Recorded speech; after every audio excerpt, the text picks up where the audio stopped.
ranting hukum. Jadi bicara tentang pohon ilmu hukum itu harus memahami akarnya, batangnya, dan ranting hukum itu sendiri. Jadi kalau teman-teman semua untuk memahami dasar ilmu hukum itu harus tahu apa itu pohon ilmu hukum. Sekarang di dalam mengkaji tentang pohon ilmu hukum itu kita berangkat dulu dari akar hukum. Jadi kalau di dalam ilmu hukum itu berangkat dari bahan atau sumber dari ilmu hukum. Jadi kalau di dalam bahan ilmu hukum itu ada dua yang kita sebut sebagai akar hukum. Ada yang dinamakan dengan akar hukum material, kemudian ada yang disebut dengan akar hukum formal. Kalau akar hukum material itu terdiri dari sejarah, kemudian filsafat, sosiologi. Jadi ini menjadi satu dasar sebelum munculnya hukum secara formal. Dan ini menjadi bahan yang utama di dalam terciptanya satu norma hukum di situ. Nah, kemudian akar hukum selain hukum material itu ada yang namanya akar hukum formal.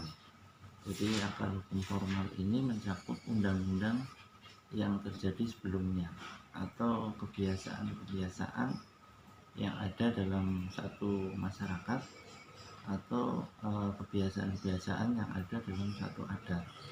Jadi ini juga disebut sebagai akar hukum formal.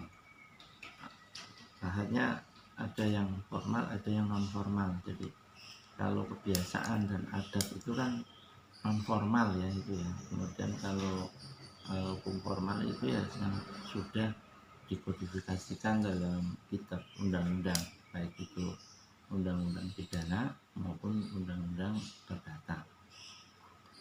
Antara akar hukum formal dan akar hukum material ini saling melengkapi, dan makanya yang namanya ilmu hukum itu satu ilmu yang dinamis karena mengikuti perkembangan dari sejarah, perkembangan dari filsafat, dan perkembangan dari sosiologi hukum, yang mana hukum itu berjalan di masyarakat. Nah, setelah akar-akar itu sebagai penyuplai ilmu hukum, lalu muncul yang namanya batang hukum. Jadi di dalam batang pohon ilmu hukum itu terdiri dari apa? Jadi dasarnya atau batang ilmu hukum itu ya terdiri dari norma hukum itu sendiri. Ada yang namanya norma hukum tertulis, ada yang norma hukum tidak tertulis, ada yang namanya undang-undang, jurisprudensi, hukum adat, dan lain sebagainya. Dan itu menjadi satu sekumpulan batang yang menguatkan dari pohon ilmu hukum. Nah, selain akar, batang, kemudian ada lagi di dalam pohon ilmu hukum itu yang disebut dengan ranting ya, ranting pohon ilmu hukum. Nah, kalau ranting pohon ilmu hukum itu terdiri dari ada ranting sosiologis, kemudian ada yang disebut dengan ranting normatif. Kalau yang ranting normatif ini mencakup hukum tata negara, kemudian hukum administrasi negara, kemudian hukum pidana, hukum perdata. Ini ranting normatif.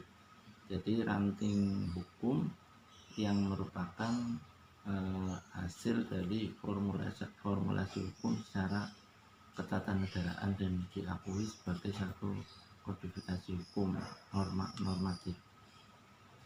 Satunya lagi selain ranting normatif itu yang disebut dengan ranting sosiologis. Jadi ranting sosiologis ini menyangkut materi masukan sejarah, kemudian materi antropologi, kemudian materi psikologi, kemudian materi perbandingan hukum. dan ini menjadi yang menguatkan dan memberikan masukan-masukan di dalam ranting normatif. Jadi pohon ilmu hukum itu untuk memudahkan kita memahami dalam posisi ilmu hukum dan dalam posisi filsafat hukum serta dalam posisi perkembangan teori hukum.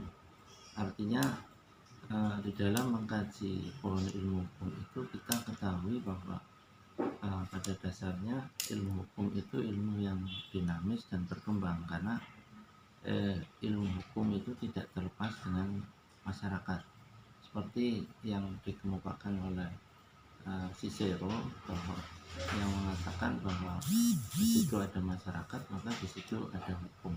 Jadi di sini perkembangannya akan selalu berjalan sesuai dengan perkembangan dari masyarakat. Nah, hubungan ilmu hukum dengan perundang-undangan itu apa? Ini kita akan mencoba mengkajinya bersama-sama.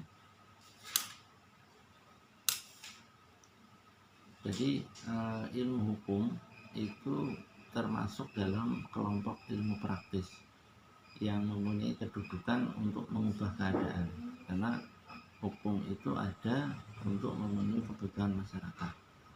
Nah, kedudukan ilmu hukum dalam kelompok ilmu praktis ini membuat ilmu hukum tidak hanya diartikan sebagai logika, tapi merupakan satu hal yang bersifat menyeluruh. Artinya di situ logika itu harus mengkaji berbagai norma, baik norma yang formal maupun norma yang ada di masyarakat, kebiasaan, adat, dan lain sebagainya. Jadi ini tidak boleh ada dikotomi di dalam mempelajari, di dalam mengkelompokkan ilmu hukum. Tidak hanya berdasarkan asumsi atau logika semata, karena di dalam perkembangan hukum itu sendiri kan tadi seperti saya jelaskan, dalam akar hukum itu kan ada unsur antropologinya, ada unsur sosiologinya, kemudian ada unsur sejarahnya, saling multidisiplin di dalam membentuk ilmu hukum secara lebih umum seperti itu. Itu pemahaman tentang ilmu hukum. Nah, kemudian ilmu hukum yang saling berkaitan dengan akar-akar hukum yang lain itu akan membentuk suatu teori hukum. Jadi ilmu hukum yang didasari oleh sosiologi hukum dan kemudian didasari oleh logika yang ilmiah dan sistematis, maka di situ muncul yang disebut dengan teori hukum. Tentunya karena hukum itu ada di masyarakat dan berkenaan dengan konteks histori, berkenaan dengan konteks sosial, politik, ekonomi, dan sebagainya, maka teori hukum ini berkembang terus menerus. Artinya teori hukum itu akan selalu progresif dan teori hukum itu akan selalu menjawab permasalahan-permasalahan yang ada di dalam masyarakat.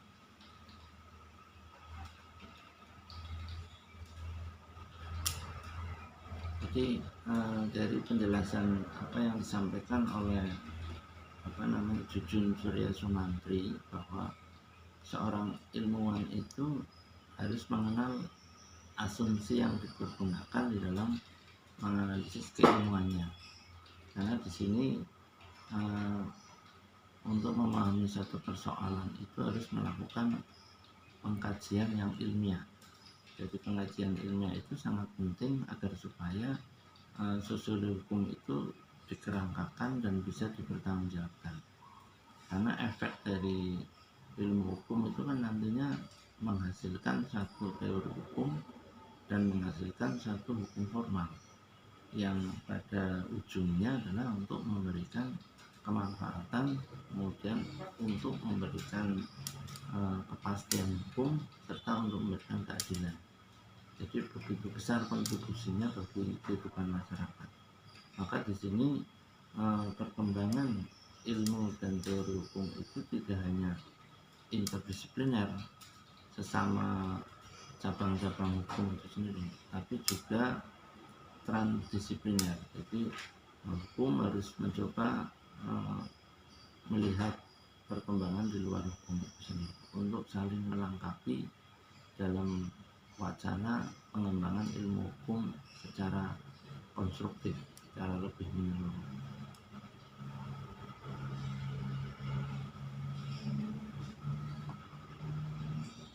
Lalu apa hubungannya dengan perundang-undangan?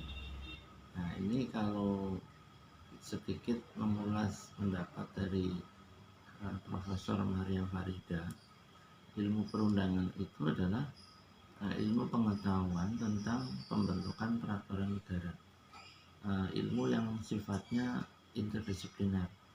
Jadi pengkajian tentang perundang-undangan itu kan sebagai hasil dan praktis dari hukum. Hukum itu kan sekumpulan aturan, hukum itu kan sekumpulan norma. Nah, bagaimana hukum itu bisa memberikan manfaat kepada masyarakat dan negara, maka di sini dibutuhkan adanya perundang-undangan.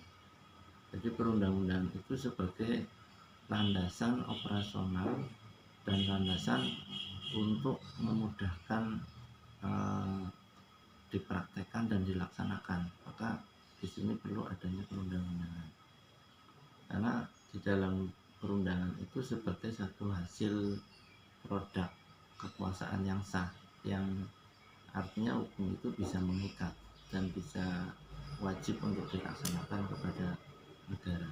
Maka di sini kehadiran ilmu perundang-undangan ini adalah sebagai suatu bentuk yang praktis yang digunakan untuk menjabarkan ilmu hukum supaya bisa memberikan kemanfaatan. Dengan adanya undang-undang kesehatan, dengan adanya undang-undang ketatanegaraan, dengan adanya undang-undang kewarganegaraan, kemudian contoh undang-undang lain di semua segi kehidupan, itu adalah sebagai konkretisasi dari hukum secara manfaat langsung kepada masyarakat. Di sini ada yang namanya teori perundang-undangan, kemudian ada yang namanya ilmu perundang-undangan, kemudian ada yang namanya teknik perundang-undangan. Itu adalah tahapan-tahapan atau kajian-kajian di dalam ilmu perundangan itu sendiri, yang mana mencakup prosesnya, metodenya, tekniknya, dan lain sebagainya.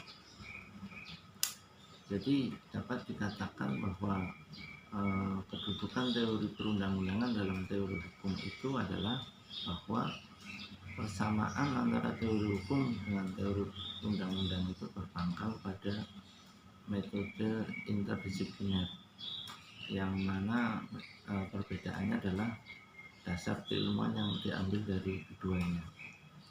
Jika dalam ilmu perundang-undangan itu yang merupakan ilmu praktis menitik beratkan pada metode pembuatan undang-undang, maka perundang-undangan itu disebut sebagai teknik penormaan, karena bagaimana menetapkan satu norma menjadi satu undang-undang.